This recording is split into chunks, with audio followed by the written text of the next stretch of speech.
আমাদের সীমান্তে উভয় দেশের নাগরিকরা খেতাবাদি করে থাকেন এবং এই খেতাবাদি করার কালে ওনাদের যে বর্ডার নিকটস্থ যে জায়গায় ওনারা খেতাবাদি করেন ওখানে নিয়ে অনেক সময় কনফিউশন বা সন্দেহ দেখা দেয়। এই সন্দেহ দেখা দেওয়ার কালে গতকালকে এরকম একটা সন্দেহ দেখা দিয়েছিল। তাৎক্ষণিকভাবে আমাদের বিজেপির স্থানীয় পর্যায়ে কোম্পানি কমান্ডার ভোমরা এবং গজানগর ওনারা এটা সমাধান করেছেন, যেখানে উভয় দেশের চাষাবাদি চালু রাখা হয়েছে।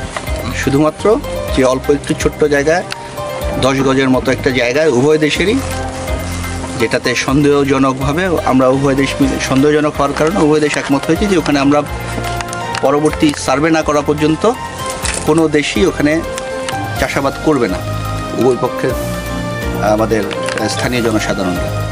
তো আজকে ওই বিষয়ে আমাদের ব্যাটালিয়ন কমান্ডার পর্যায়ে কথা হলো এবং আমরাও একমত হলাম যে একই কথা যেটা গতকালকে আমরা ঐক্যমত্যে পৌঁছেছি, যে এখানে উভয় দেশের নাগরিকই আপাতত 15 তারিখে আমাদের এটাতে জয়েন্ট সার্ভে হবে উভয় দেশের সার্ভেয়ারদের উপস্থিতিতে।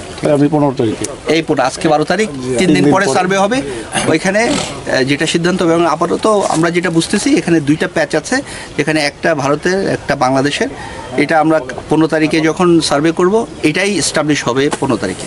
আসলে এই গতকালকে যে ইস্যুটা তৈরি হয়েছিল মূলত তারপরে কোনো অপ্রীতিকর কোনো কিছু না, কোনো অপ্রীতিকর কোনো কিছু ঘটে নাই। আমরা খুব ভালো আন্ডারস্ট্যান্ডিংয়ে আছি বিএসএফ এর সাথে, বাট একই সাথে আমরা দৃঢ় আছি।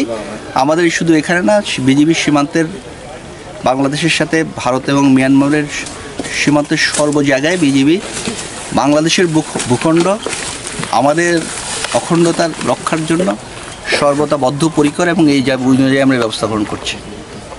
তো আজকে তাহলে শান্তিপূর্ণ পরিবেশে পতাকা বৈঠক সম্পন্ন হয়েছে উভয় দেশের সীমান্তরক্ষী বাহিনীদের আধিকারিকদের মাঝে। জি, এবং এটা নিয়ে উদ্বেগ উৎকণ্ঠার কোনো কারণ নেই। আমরা উভয় দেশের ব্যাটালিয়ন কমান্ডার পর্যায়ে একমত হয়েছি এবং আমাদের যে চলমান সৌহার্দ্যপূর্ণ সম্পর্ক, উভয় দেশের স্বার্থ রক্ষা করে যে সৌহার্দ্যপূর্ণ সম্পর্ক, এটা অব্যাহত থাকবে।